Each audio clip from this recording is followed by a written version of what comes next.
사람의 유전 현상에 대한 공부를 시작해 볼게요. 먼저 사람의 유전 연구의 특징부터 볼 텐데요. 사람의 유전 현상을 연구하는 건 굉장히 어려워요. 왜 그럴까요? 여러 가지 이유가 있겠지만 몇 가지만 살펴볼게요. 첫 번째, 한 세대가 너무 길어요. 이게 무슨 말이냐면 자손을 낳기까지 시간이 오래 걸립니다. 최소한 20년 정도의 시간이 걸리죠. 그래서 자손을 낳기까지 시간이 오래 걸려서 한 세대가 길다 보니 유전을 연구하려면 시간이 너무 많이 필요해요. 이런 한계점이 있고요. 두 번째, 자손의 수가 적습니다. 유전 현상을 분석하려면 데이터가 많이 필요하겠죠. 그런데 자손의 수가 적기 때문에 연구가 어려워요. 세 번째, 인위적인 교배가 불가능해요. 만약에 이 사람이랑 이 사람을 교배했을 때 어떤 형질을 지닌 자손이 나오는지 보고 싶어. 그렇다고 이 사람들에게 자, 애를 낳아주세요 라고 할 수가 없죠. 이렇게 인위적인 교배가 불가능합니다. 이러한 이유들로 인해 사람의 유전을 연구하는 것은 매우 어려워요. 그래서 사람의 유전 현상은 간접적인 방법을 통해 연구를 하게 됩니다. 사람의 유전을 연구하는 대표적인 간접적인 방법은 가계도 조사예요. 가계도 조사란 집안을 조사하는 것을 가계도 조사라고 하겠죠. 특정 사람에게서 어떤 유전 형질이 나타났을 때 그 사람의 부모는 어떠한지, 형제 자매는 어떠한지 등을 조사하는 것을 가계도 조사라고 해요.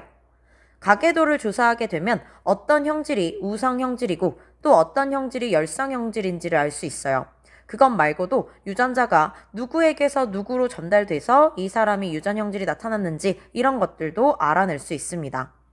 그런데 가계도 조사 결과를 이러한 예쁜 그림으로 나타낼 수는 없으니 우리는 기호를 사용해서 표현을 해요. 여기서 네모는 남자를 의미하고요. 동그라미는 여자를 의미해요. 약속입니다. 앞으로 네모는 남자이고 동그라미는 여자예요. 둘 사이에 선이 이렇게 그어져 있으면 둘은 결혼을 했다라는 의미이고요. 그 밑에 이렇게 선을 그어서 동그라미 네모를 치게 되면 이들이 자손이라는 뜻이 됩니다. 그리고 이렇게 색칠이 칠해져 있으면 특정 형질이 나타난다 이런 의미예요.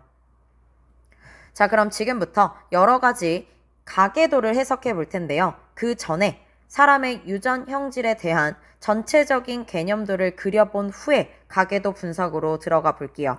그래서 먼저 프린트를 보도록 하겠습니다.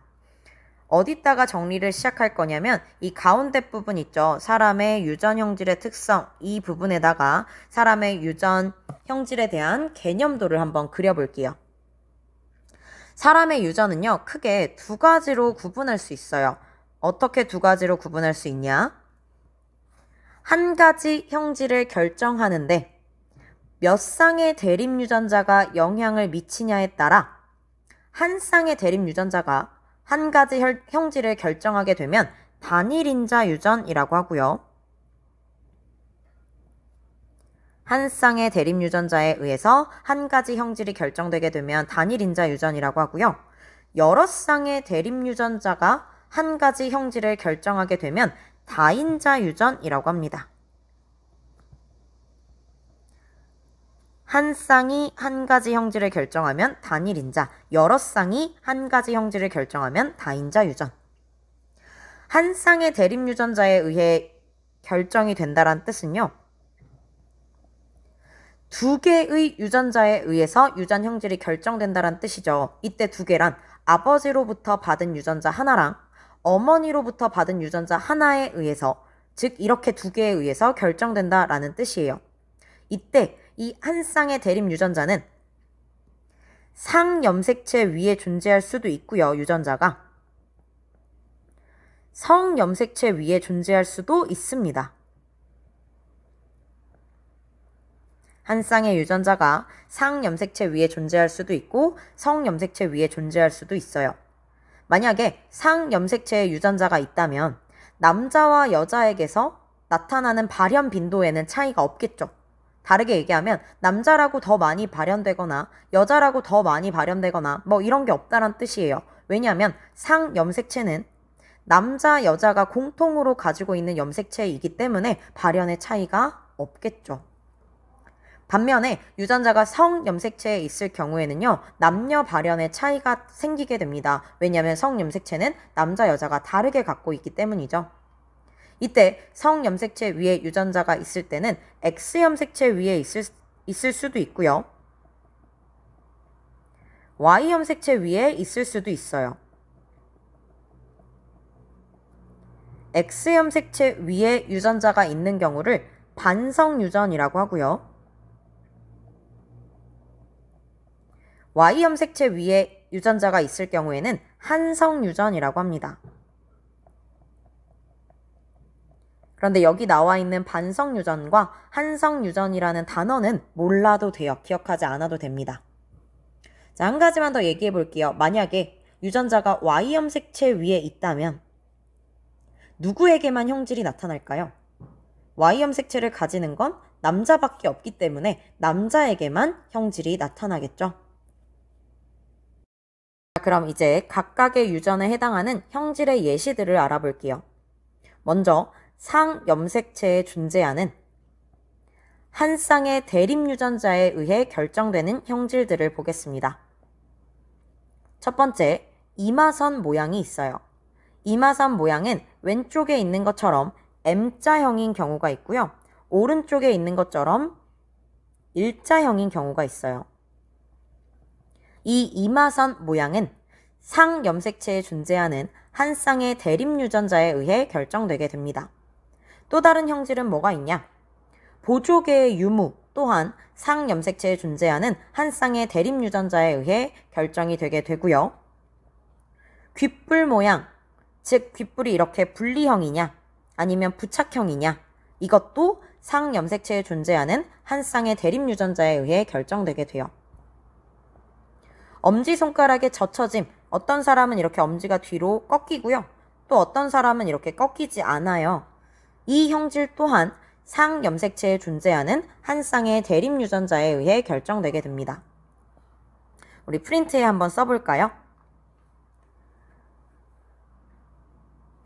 자, 상염색체에 존재하는 한 쌍의 대립유전자에 의해 결정되는 형질들 예시 한번 써보겠습니다.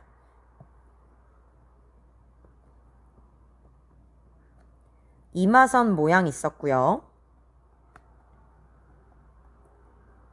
보조개 유무 있었고,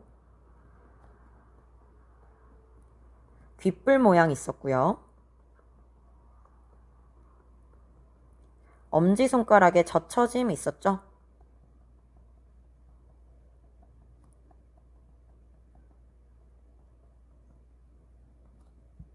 이 네 가지 형질 말고도 상염색체에 존재하는 한 쌍의 대립 유전자에 의해 결정되는 형질은 많을 거예요. 그런데 몇 가지만 좀 더 추가할게요. 뭐가 있냐면 ABO식 혈액형도 상염색체에 존재하는 한 쌍의 대립 유전자에 의해 결정되게 되고요. RH식 혈액형도 마찬가지로 상염색체에 존재하는 한 쌍의 대립 유전자에 의해 결정되게 돼요. 이번에는 X염색체에 존재하는 한 쌍의 대립 유전자에 의해 결정되는 형질을 볼게요. 대표적으로 정록생맹이 여기에 해당합니다. 적색과 녹색을 잘 구분하지 못하는 것을 정록생맹이라고 하죠. Y염색체에 존재하는 한 쌍의 대립 유전자에 의해 결정되는 형질에는 뭐가 있냐면 귓속털 과다증이라는 게 있어요. 귀에 털이 많은 걸 귓속털 과다증이라고 해요. 자, 그런데 Y염색체의 유전자가 존재하는 경우는 누구만 걸린다? 남자만 걸린다라는 얘기 했었죠. 한 쌍의 대립 유전자에 의해 형질이 결정되는 단일인자 유전 같은 경우에는요. 총정리 한번 해볼게요. 형질이 이거 아님 저거예요. 무슨 말이냐면 이마선은 M자거나 일자, 보조개는 있거나 없거나처럼 형질이 명확하게 구분됩니다. ABO식 혈액형도 생각해보면 A형, B형, O형, AB형으로 명확하게 구분이 되죠. 단일인자 유전의 특징은 형질이 명확하게 구분된다라는 거예요. 반면에 다인자 유전 같은 경우에는요. 여러 쌍이 형질 발현에 관여하기 때문에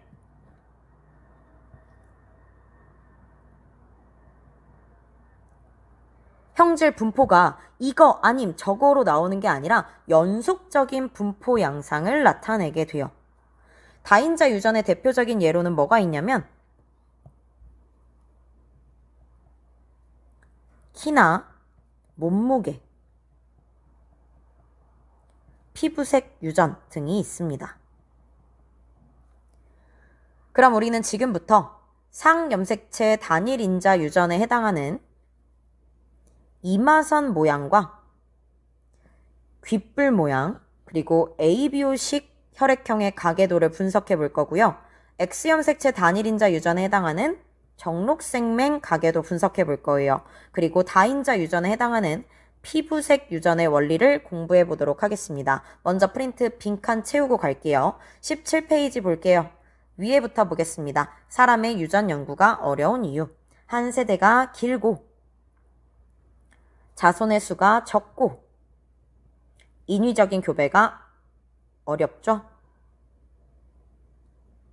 따라서 간접적인 방법으로 연구합니다. 간접적인 방법의 대표적인 예시 가계도 조사였었죠.